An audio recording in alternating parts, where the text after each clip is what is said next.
Hello বন্ধুরা, আজ আমার শেফ সাজাদি চ্যানেলের আপনাদের সবাইকে স্বাগত। আজ আমরা বানাচ্ছি মজাদার এবং মাখন মাখন পুডিং, যেটি যে কোনো উপলক্ষে উপযুক্ত, সহজ এবং ধাপে ধাপে এই মিষ্টি রেসিপিটা।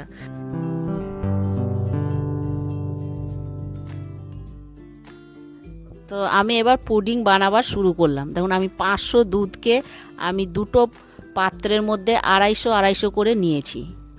এবার দুটো পাত্রেই আমি 5 চামচ করে চিনি, প্রথমটাতেও 5 চামচ, দ্বিতীয়টাতেও 5 চামচ।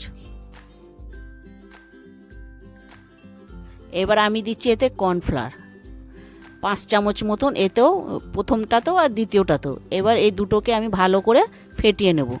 দেখুন, আমি এতে কোনো আগার আগার বা জেলিটিন ব্যবহার করিনি, আমি শুধু কর্নফ্লাওয়ার দিয়ে আবার আপনাদেরকে পুডিংটা আমি দেখাবো।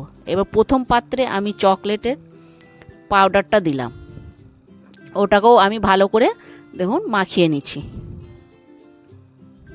এবার দ্বিতীয়টাতে আমি ম্যাঙ্গো ফ্লেভার দিচ্ছি। আমি প্রথম পাত্রটা দেখুন নিয়ে চলে এসেছি গ্যাসের ওভেনে, আমি এটা চুলোতে চাপিয়ে দিয়েছি এবং এটাকে আমি লাড়তেই থাকছি। দেখুন, লাড়তে লাড়তে আমার ঘন হয়ে আসবে, তখন আমি এটাকে নামিয়ে নেব। দেখুন, আমি লাড়তেই থাকছি। এবার দ্বিতীয়টাতেও দেখুন আমি চাপিয়ে দিয়েছি, ওটাকেও আমি একদিকে লাড়ছি, একদিকে ওটাকেও নাড়ছি, দুটোকেই একসাথে আপনাকে করতে হবে জিনিসটা।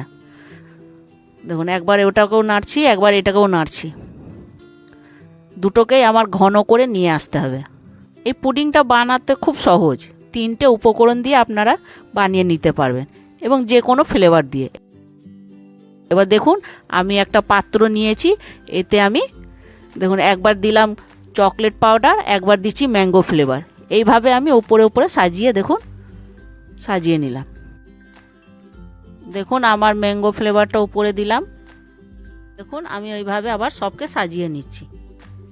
এবারে আমি একটু ট্যাপ করে নিচ্ছি যেন ভেতরে কোনো হাওয়া পুষ থাকলে বেরিয়ে যাবে। এবার এটাকে আমি একটা ফয়েল পেপারে দিয়ে মুড়ে রেখে দেবো 3 থেকে 4 ঘন্টা। তারপর আপনাদের সামনে আমি আবার নিয়ে আসছি 3-4 ঘন্টার পর। এবার এটাকে আপনারা নর্মাল ফ্রিজের মধ্যেও রাখতে পারেন। দেখুন, আমি 4 ঘন্টা পর ফিরে এসেছি। এবার আপনাদেরকে দেখাচ্ছি আমার পুডিংটা কেমন হয়েছে। দেখুন, আমি থালার মধ্যে রেখে ট্যাপ করে নিলাম, দেখুন কত সুন্দর বেরিয়ে গেল আমার পুডিংটা। এবার আপনাদেরকে কেটেও দেখাচ্ছি যে ভেতরটা কত সুন্দর ডিজাইন হয়েছে। তো দেখতেই পাচ্ছেন, আপনাদেরকে আমি ছুরি করে কেটে পিস পিস করে দেখাচ্ছি। তো বন্ধুরা, আমি এতে কোনো আগার আগার বা জেলেটিন ব্যবহার করিনি, সির্ফ 3টে জিনিস দিয়েই আমি এই পুডিংটা বানিয়েছি। আমার পদ্ধতিতে যদি করেন তো আপনাদেরও খুব সুন্দর জেলি জেলি টাইপের এই পুডিংটা তৈরি হবে। দেখছেন কত সুন্দর পুডিংটা তৈরি হয়েছে।